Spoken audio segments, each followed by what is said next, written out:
What's up, guys? Welcome back to the channel. We have a special formation review today, formation guide. We are doing the 4-2-3-1 how to play like Manchester United. Manchester United are currently sitting top of the league right now with Liverpool for the time being. Watch this space. Anyways, guys, so I'm going to show you guys how to set up and how to play like Manchester United in FIFA 21. As you can see here, we've got our regular Premier League team. Manchester United typically line up in a 4-2-3-1, and this is it's typically a 4-2-3-1, can be 3 at the back occasionally, but the majority of the time, 4-2-3-1 set up in the league. And here's what we are going to do for a personnel standpoint. Basically, as you all know, Bruno Fernandes at Manchester United is the central attacking midfield role. He is the number 10, the creator of the team. So we're going to have him at center attacking mid. Paul Pogba, who we actually packed untradeable recently, slots in perfectly for this video because he was going to be a concept player. So for this left defensive midfield role, or right, doesn't really matter, this defensive midfield role, one of them, you're going to want a box-to-box midfielder. Paul Pogba with a shadow fits that perfect box-to-box midfield role where he's got that decent enough pace in defending, but he's got high passing and a good enough dribbling, and he's a good distributor of the ball. Over into the other defensive mid, like I said, it does not matter. You want someone who's a bit better defensively. This is going to be your anchor center defensive mid. I would assume in a lot of your teams, this would be someone like N'Golo Kante. For the sake of the video, we are doing Manchester United. I just picked Scott McTominay's red pick that I have. So he is the anchor defensive midfielder, and I will show you exactly how you will set that up in your custom tactics. Off the left wing, we have Jack Grealish and Lucas Moura. You're going to want pacey. Jack Grealish probably isn't the best player for this video, but you're going to want pacey left wing and right wing. You're going to want pacey players off the wings, and you're going to want pacey fullbacks that can also attack. So, Wan-Bissaka probably isn't the best example for this one, but for Adama Traore is perfect. Adama Traore is a perfect example. Kyle Walker would also be a fantastic example here. So you're going to want fullbacks that can attack. You need players that can get forward and help feed your attackers. Defenders, obviously you're going to want players who are fast and can auto block. Laporte's not going to be the most fastest player, but Joe Gomez will do the job. Into the custom tactic aspect of this video, we're going to be setting the offensive style to fast build up. Manchester United look to counter attack quickly and not necessarily sit back behind the ball, but look to move the ball forward as quickly as possible, which does result in a bit of turnovers. In defensive style, we're going to be set to balance. Manchester United typically sit not too deep but not too high up the pitch. They do like to get the ball back relatively early, so we're going to set that to 6th. And for depth, we're going to stay right around the normal. It doesn't really matter. Typically, it's kind of, for a lot of the Premier League teams, they're kind of all over the place with their depth. Width, and there we go, depth. So typically, they're kind of all over the place with the width. Depth, 5 to 6. Like I said, offensive style, fast build up.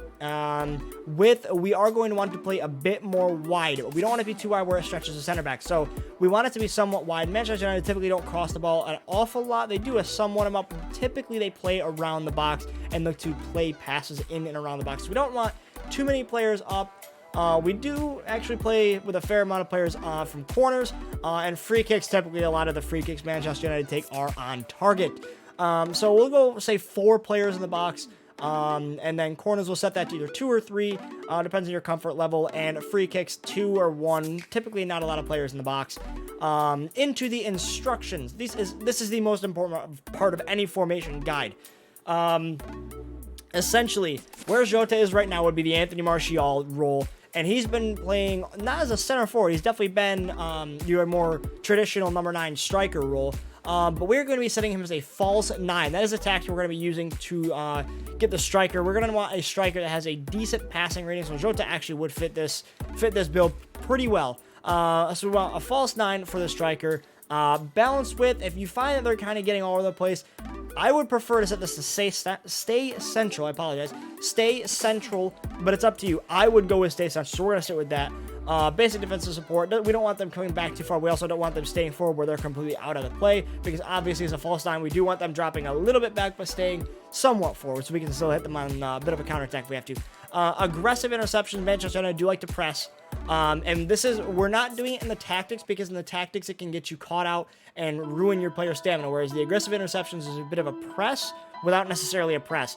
I want everyone in this game to control their press within the in-game controls using down and left on the D-pad. I believe it's down and left. and not using the tactics. Tactics will drain your stamina, and towards the end of a Foot Champs game, you will be toast. So, that is the striker. Stay central, false 9, aggressive interceptions, and basic defensive support. Moving on to Bruno Fernandes. Come back on defense. Bruno is known for his work rates, and playing like Manchester United, you need to be known for your work rates as a center attacking midfield role in order to fit this team description.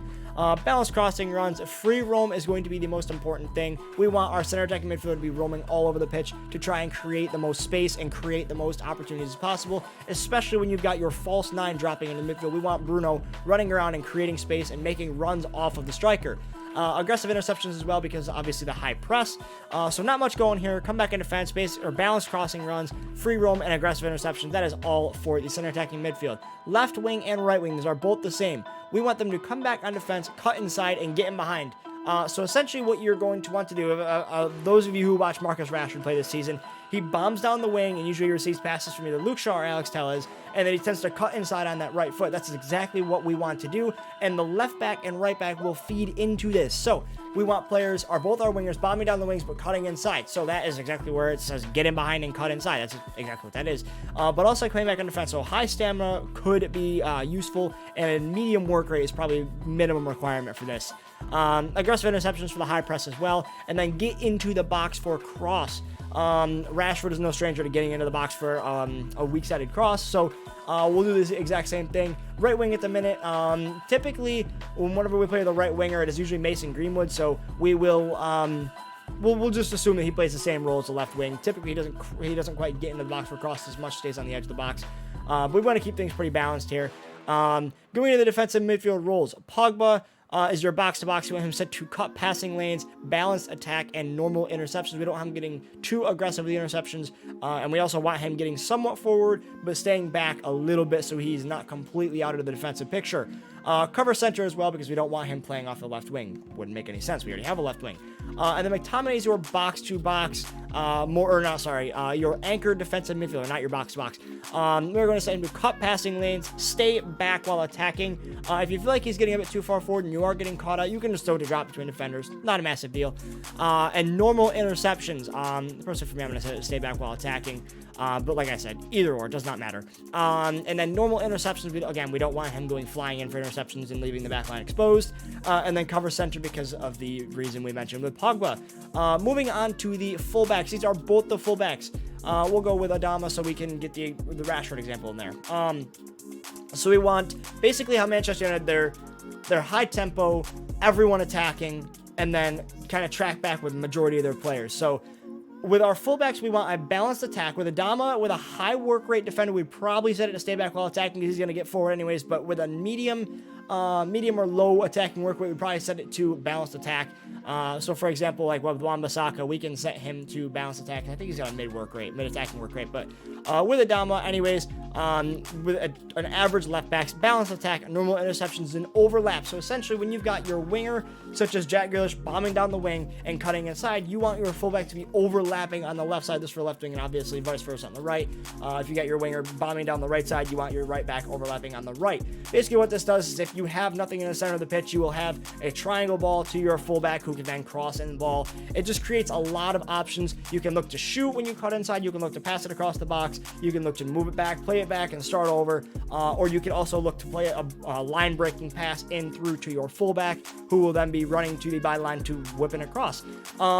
Guys, this is one of the most fun formations you can play. I've been kind of playing with this in division rivals where it doesn't really matter as much, just to have some fun. So if you're looking to have some fun in FIFA 21, I highly recommend that you use this formation. Honestly, I've played a lot of it. I've played almost 800 or over 800 games this year. This is one of the most fun tactical setups that I have used all year. Guys, that is all for today's video. I hope you enjoyed. Thank you all so much for watching. If you enjoyed the video, make sure you smash that thumbs up and subscribe to the channel. Let me know in the comment section down below what team you would like me to see do. Let me know in the comment section down below what team you would like to see me do next. And I don't know, we got a couple in the works here, so let me know what you want to see and we'll get it done. Have a good one, fellas. Peace.